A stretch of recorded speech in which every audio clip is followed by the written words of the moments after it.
Ladies and gentlemen, today I want to talk about Darko Rajakovic. And, I'm not even going to lie, my blood is still boiling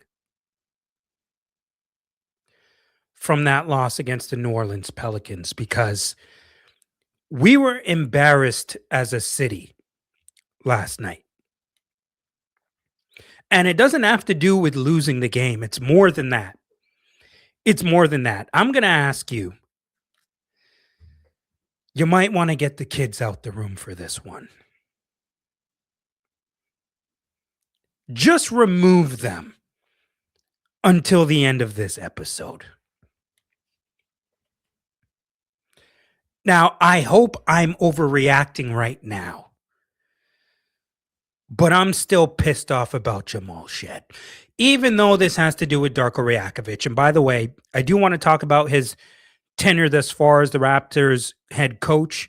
Are we a playoff team? What I like about him, what I dislike in regards to basketball, what the culture is, all that other stuff. And we're going to discuss that.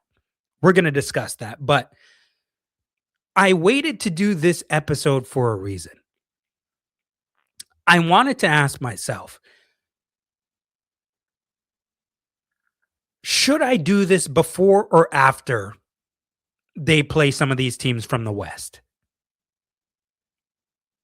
And I came to the conclusion, I said, I'm going to wait because I already had this planned for maybe the last week and a half. And I said, I'm going to wait and see what they do against Houston and what they do against the Pelicans. And it was a pretty damn good thing that I waited. It was a really good thing that I waited to do this episode because I got a lot to say here tonight. And I'm going to be honest. Because I have to be. I have to be because, listen, what I saw out of the Raptors last night was disgusting. And I'm specifically talking about, forget about the game. I'm not even touching on the game right now. I'm talking about the specific incident with Dejounte Murray and Jamal Shead.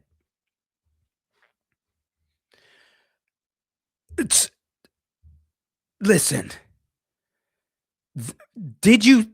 I'm going to play it for those who didn't see it. For those who did not see it. And listen, I know that some of you may be like, listen, Mike, you're overreacting.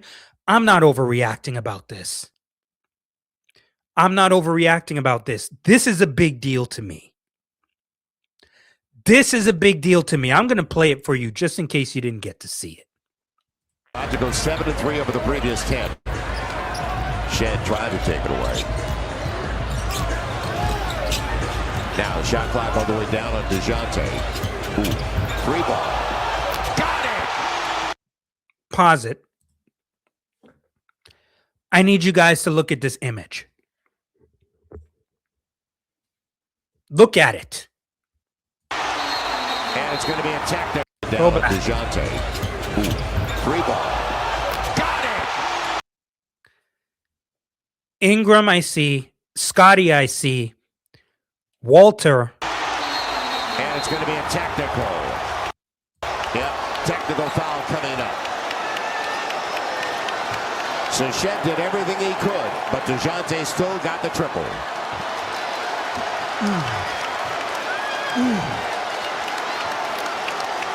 It's unfortunate.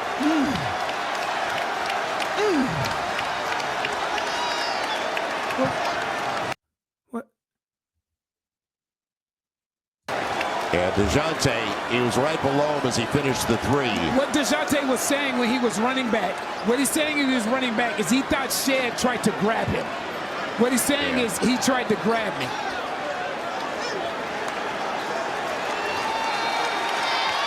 So much for the good feelings we had on the return of Brandon Ingram. But,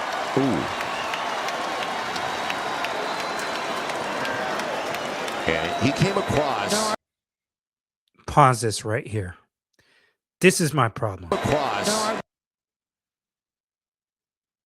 This is my I problem. I don't know what. Well, he came across the whack. Right, and that's and honestly, that's where you could say the foul should have been. Yo, do you guys remember when Chris Boucher and I were doing Hustle Play when we had our show? And I had the episode, and I'll see if I can find the clip at least. I had the episode of when Christian Coloco was on the show. He was our guest. And one time a dude dunked on Christian Coloco and he put his legs around him. And Chris went up to Christian Coloco and said, "Don't you ever let somebody do that to you. Ever again. You never let somebody do that to you." Ladies and gentlemen, I am telling you right now,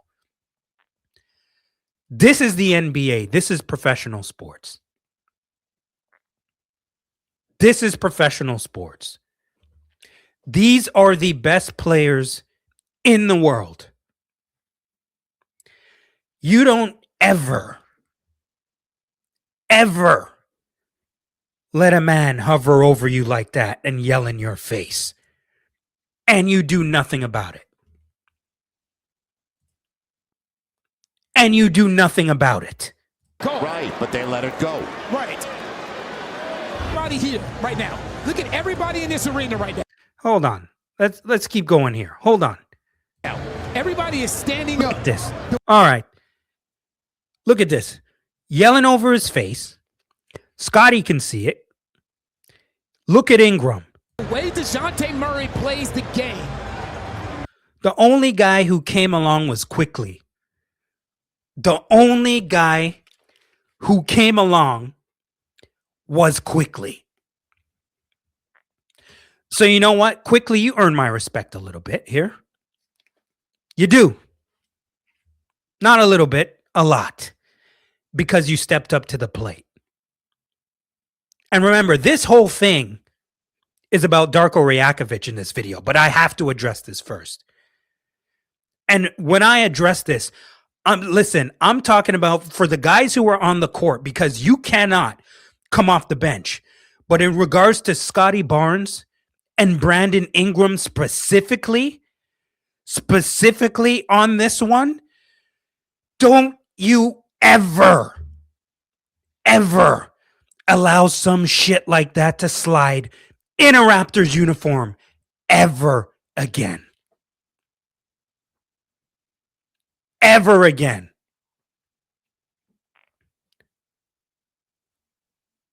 How many times have we talked about this Raptors team being soft? How many times have we talked about this Raptors team being soft? At some point, this is an extension of front office coaching, everything. Where is the culture here? Listen. Do you remember what happened the last time a man stood over one player on our team like that? Do you remember? This is what used to happen. Do y'all remember who this is? This man almost killed Marquise Chris. And what Marquise Chris did was minuscule compared to Dejounte Murray. I'm telling you right now that at this point, we need to talk about culture for the Toronto Raptors. We need to talk about toughness and grit. Because what I saw last night with what happened, that shit better never happen again.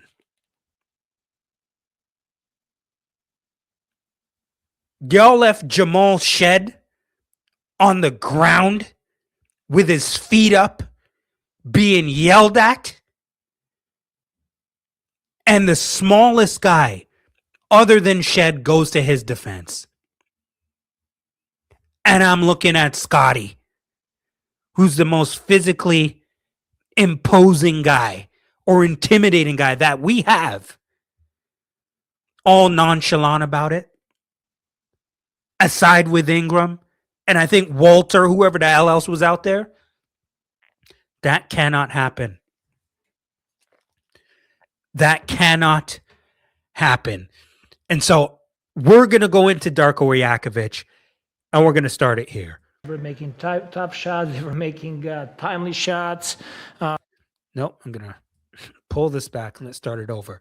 This was his post game, and we'll go from here. And two, with 2 minutes to go, why do you think the offense sort of stagnant there and weren't able to execute? I thought we were getting good looks. I thought that we got wide open shots. Sandro was wide open 2 times for a 3-point line. Brendan Ingram got a wide open 3 there. I thought we were getting good looks. We just did not make shots. I thought that actually we created pretty good looks there for us, and we were just not able to knock it down. Do you think, if you look at the earlier start of the year to now, what was working then and isn't offensively?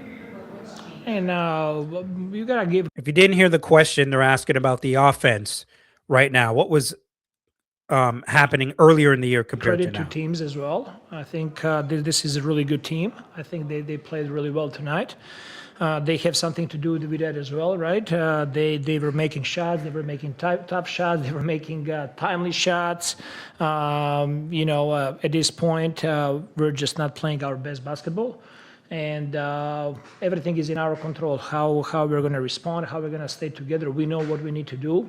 We know that all the keys, they're in our hands. We just got to stick together. We got to go through this. The season is long. At every point of every team goes through a slump of the season that things are not going their You've already been through your slump this season. way. We're just in the middle of it now. We know the way how we're gonna get out of it, and the work is solution for us.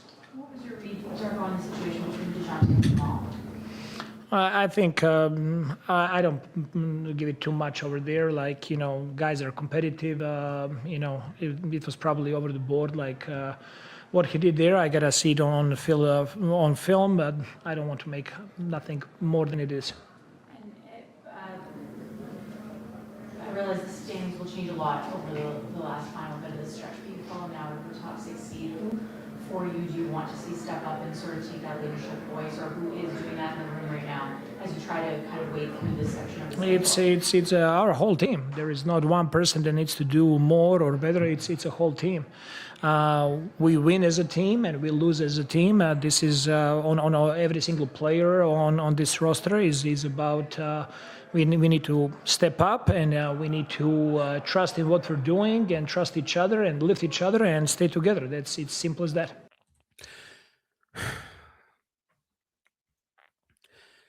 Guys, that was the post game from last night, at least a clip of it.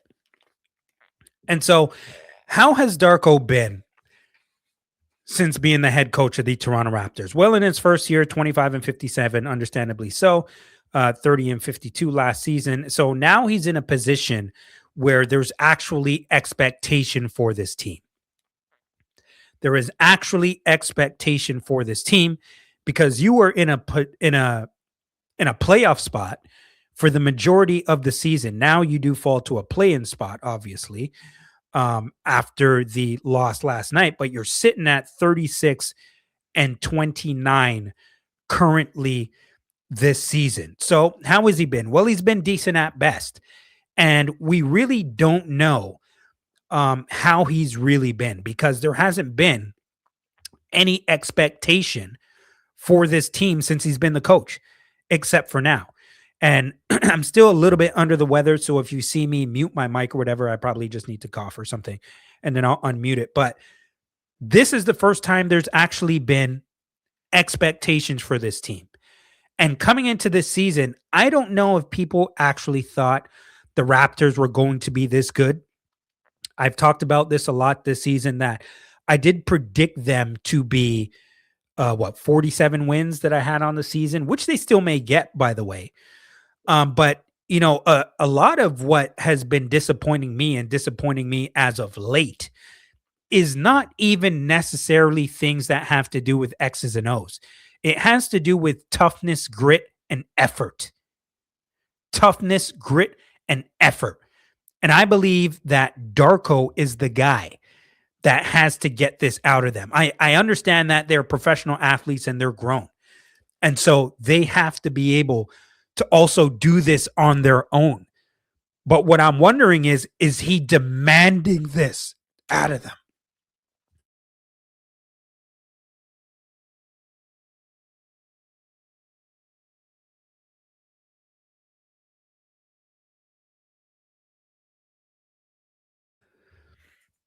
And as you can see, I wanted to wait to do this video. I could not wait. I couldn't wait anymore. Said, maybe when you feel a little bit better, Mike. Nope.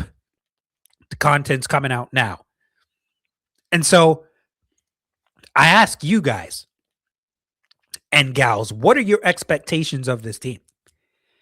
Because as of right now, the expectations are falling more and more and more. And now they're at the point where they're in a play-in spot. Because the expectations have changed due to winning. And so what am I looking at Darko? And what am I judging him by? Well, offense, defense, chemistry, morale, holding people accountable, being able to make adjustments, and what your level of toughness is. All of these things matter to all of us, including him and the people who play for him.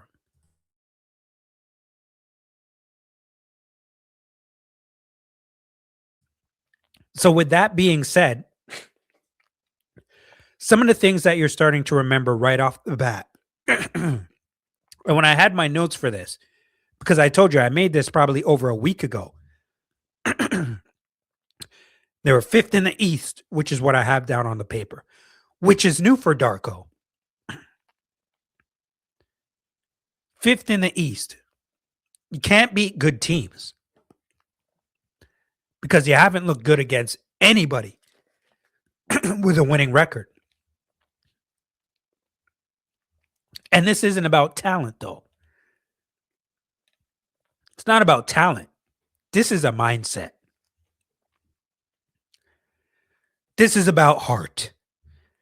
This is about grit. And now that I'm talking about this, you go back to what we just watched on display last night.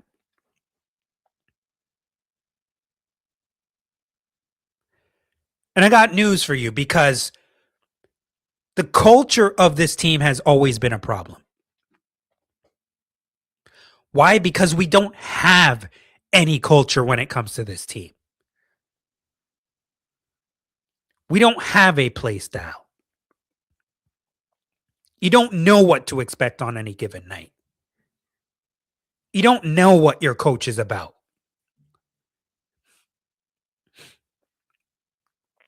People are confused at this point. They're getting bored with what's going on this season.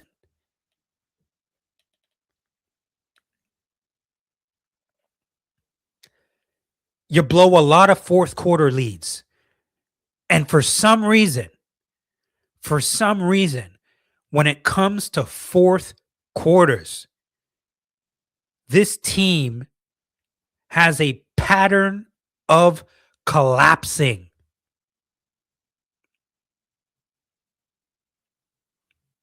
How does Darko Rajakovic plan to address that? How does he rally the troops? We're not saying it's all his fault, but it's a part of it. They've got to be ready out there to get in there and mix it up in that fourth quarter. They've got to be ready to lay it out on the line.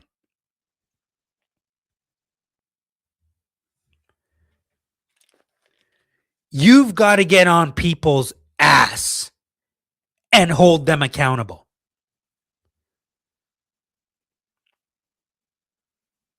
Everybody's got to be held accountable. All these head coaches have a big-ass coaching roster with them. Everybody's got to be held to account. Damn it, I do a show on the internet. I get held to account. on every show.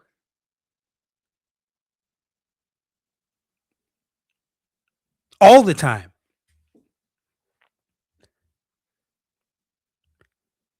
And so we got to ask ourselves real questions here when it comes to Darko Rajakovic. Because we look at things like this offense.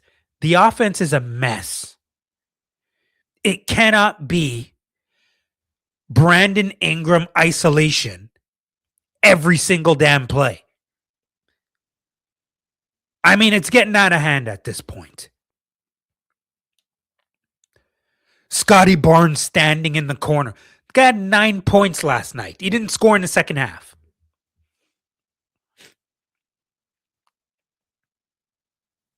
And I've talked about this a few times. I had Alvin Williams on the show. I asked him if Scotty needs to be more aggressive.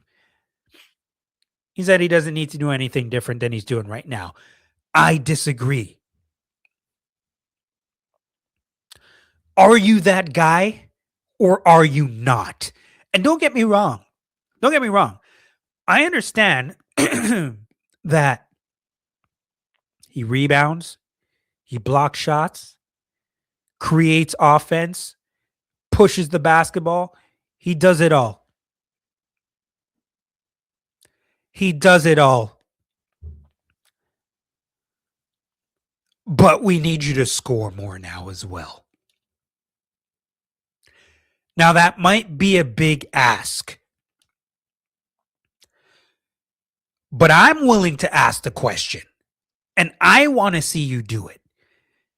Because I actually believe in the ability of one Scotty Barnes.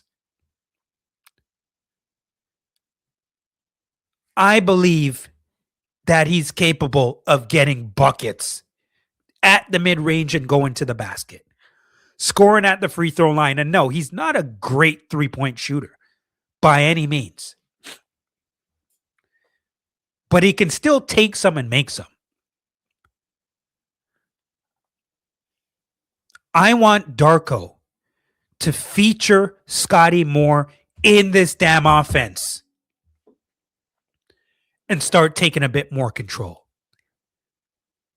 I want him to seek and destroy. I want to know if you're that guy. Maybe he's not. Maybe he's not. But what I'm saying is, I believe he's capable. But you got to be able to put him in the position to do it. That's what I'm saying. What I like about Darko, though, is that he seems to be a people person. Especially at the beginning of the season. Now, and at the All-Star break, I don't know what the hell has happened to this team since the All-Star break. The morale seems a little bit different. It seems lower. The energy level does not seem there. What is going on? This is why I asked that question last night. Is Darko starting to lose the room here?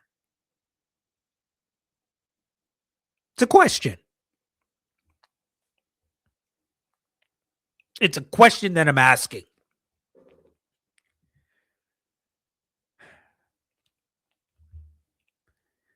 The players do seem to like him. The staff seems to like him. Everybody seems to like him. But what I'm wondering is he trying to be too likable instead of holding people accountable? I don't know that to be the case. I have no idea. I'm asking a question. I'm not in the locker room, so I don't know. Y'all can give me your opinions and your thoughts, because I'm not saying that from a factual standpoint. I don't know. But I'm saying, can that be the case? The defense hasn't been that bad. There's been some bad stretches, don't get me wrong, but the defense overall doesn't even worry me as much as the offense does. The ball with this team has to move from an offensive standpoint, which is strange to me because typically European coaches have really good offensive half court sets. A lot of passing, a lot of moving without the ball, a lot of sharing the basketball. That is what I want to see with this team. And they can do it at times. But then it reverts to RJ Barrett over dribbling, running over guys, going 1-on-3. Brandon Ingram, isolation while guys are standing around. Scotty being one of the guys that are standing around. I don't understand what is going on with this half-court offense. They don't really have too many shooters. I get that. We don't really have too many shooters. I get that. But even as I say that, it raises the question to me as, why were you playing or are you playing Grady Dick so much? Take him out the lineup.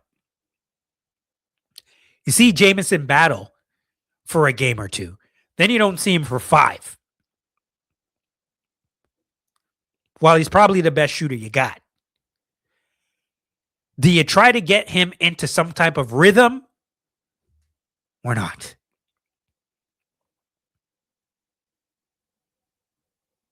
How the hell are you going to know what he can do if he doesn't play? You traded for Trace Jackson Davis to leave him on the bench.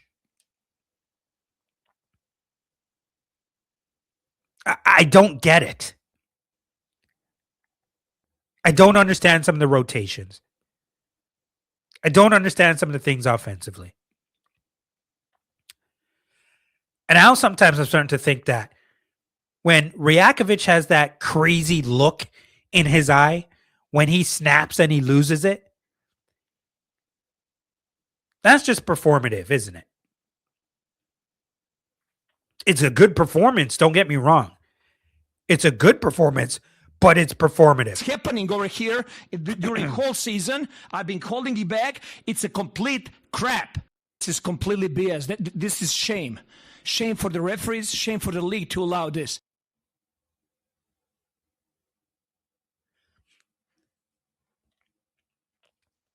And don't get me wrong here. I'm not coming on this podcast to shit on anyone. I'm not coming on here to advocate for anything. I'm just calling it how I see it. And so I told you, he's a people person. People seem to like him. The defense doesn't seem too bad, even though, you know, it could be on and off, but I could definitely see it being worse. And so I do want to give him some credit for that. And so those are some of the good things that I do like about Darko Rajakovic. But this half-court offense, man. This half-court offense, the rotations, the toughness. I mean, it's driving people insane right now. To the point where multiple people are actually telling me that they're getting bored watching this team this season.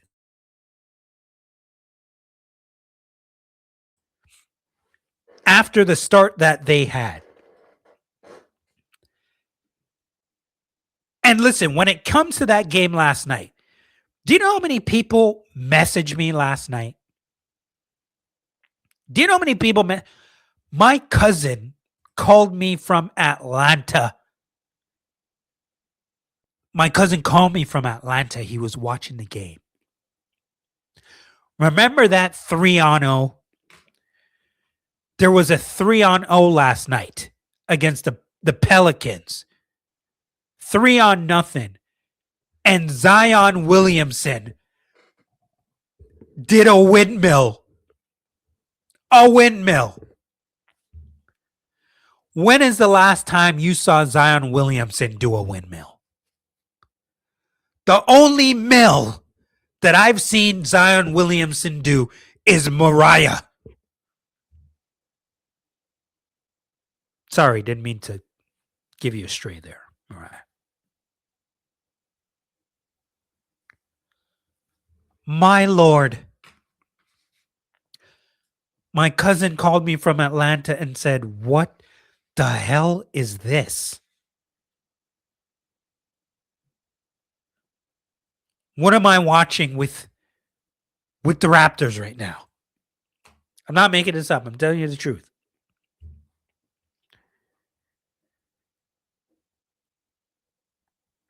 People who I haven't spoke to in months messaging me saying, "What the hell was that?" And don't get me wrong, I'm not talking about just the Raptors losing. It's more than that. The Raptors lose games. They're 36 and 29 I mentioned. It's not just about losing. It's about how you lose. And that Dejounte Murray incident with Jamal Shead went viral last night. And listen, I've said this already earlier in the show. Because after last night, I don't know, man. Something just rubs me the wrong way with them leaving Jamal Shead on the ground like that.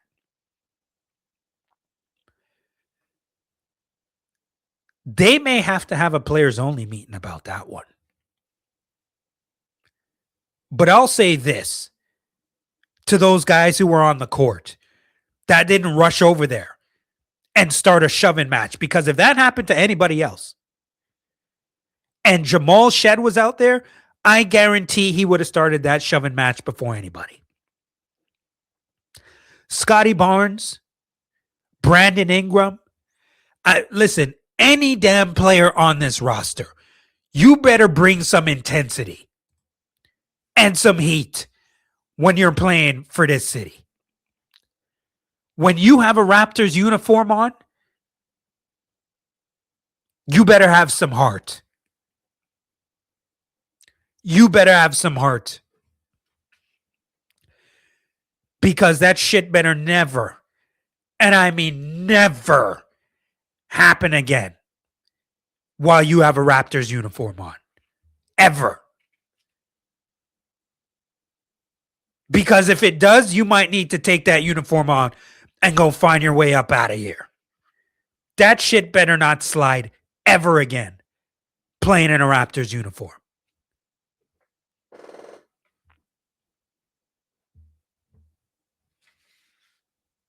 I ask you, what is the culture? Who is the leader? Who is the leader? I don't know who it is at this point.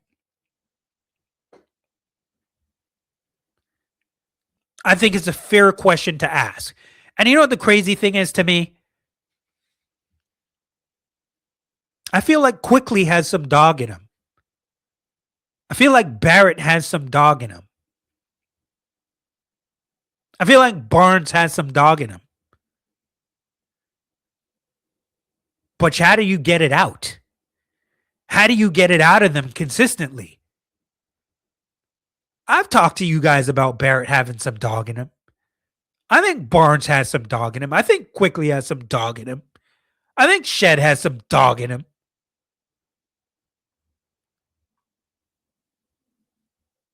So that's why when we see something like that happen, it gets on you.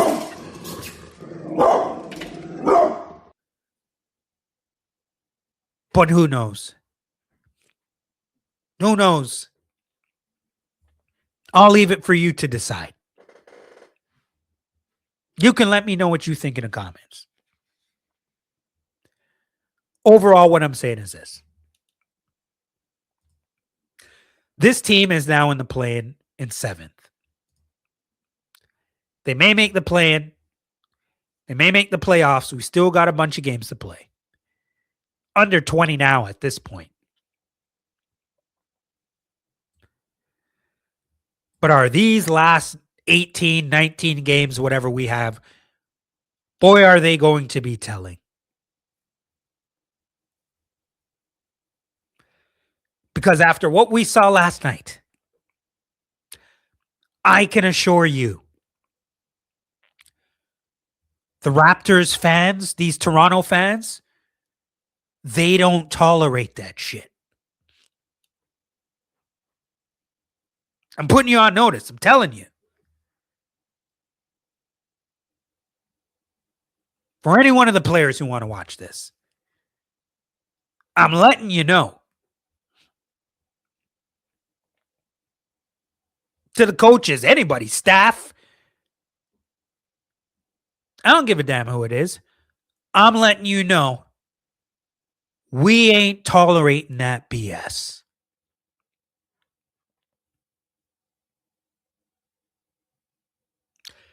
You better learn from this.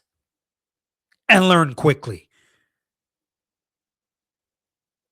I don't know. I don't like that response from Darko last night post-game. Kind of soft to me. Y'all can let me know what you think. But overall, I'm going to say this to close this thing out. Darko has been a pretty decent head coach. But things are starting to slide a little bit here. And people's patience are beginning to run out because it's not specifically just about X's and O's. It's about more than that. Toughness, morale, all of that kind of stuff. Fans are different when it comes to the Raptors. Don't underestimate how much people in this city and in this country ride behind the Toronto Raptors. I'm telling you, what they saw last night was a disgrace. What they saw last night was a disgrace. And a part of that to me, when you are a head coach, you have to make it known off the bat to your guys. You don't tolerate that kind of disrespect. A man yelling, bent over in your face. At that point, and don't get me wrong, I'm not advocating for violence. I'm not saying to go over there and start suplexing people. But you got to let other teams know. Oh, hell no. This ain't happening against us. And if you try some shit like that, there's going to be furniture moving.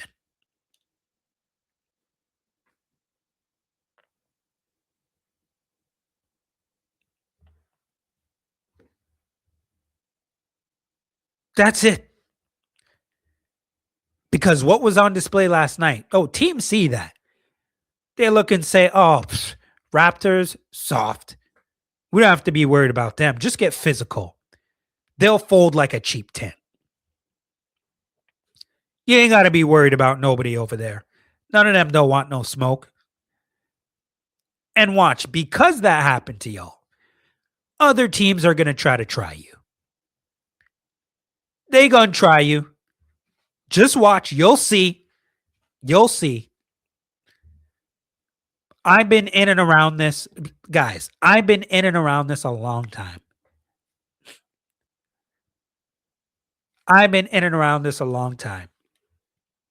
Y'all know I ain't just one to talk. I'm in the stadium. Been in there over a decade.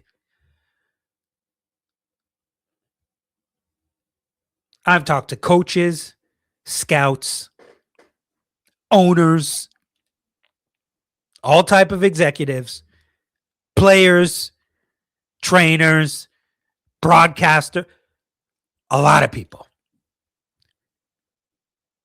Last night was not a good look.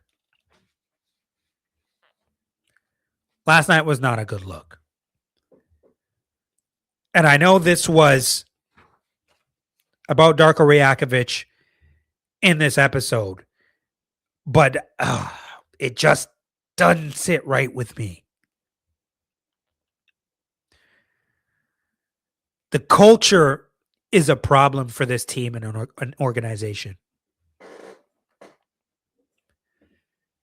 And that's why whenever you hear me with a guest on, I always ask the question, what the hell is the culture of this team? What is the culture of the organization? Maybe you're still figuring it out. But at some point, there has to be a culture that we identify with. We have to have an identity. We have to have some type of identity. Night in, night out. We have to know that you're going to stand behind your guys. We got to know that if a man is bent over yelling in Jamal Shead's face, you're going to be there to back him up.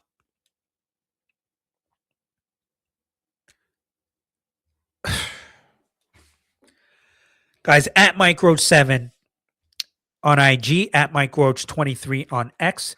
Make sure you follow, like, subscribe, and share the show. Let me know your thoughts on Darko Rajakovic and how he's been as the head coach of the Toronto Raptors and how he's doing this season. What do you like about him? What you dislike about him? Let me know in the comments, and I will get back to you as fast as I possibly can. Thank you for all the love, support. Shout out to all the Mike Roach Show faithfuls that get at me in the comments all the time. Appreciate all of you, and I will be back again soon. This is your boy Mike Roach, and I'm out.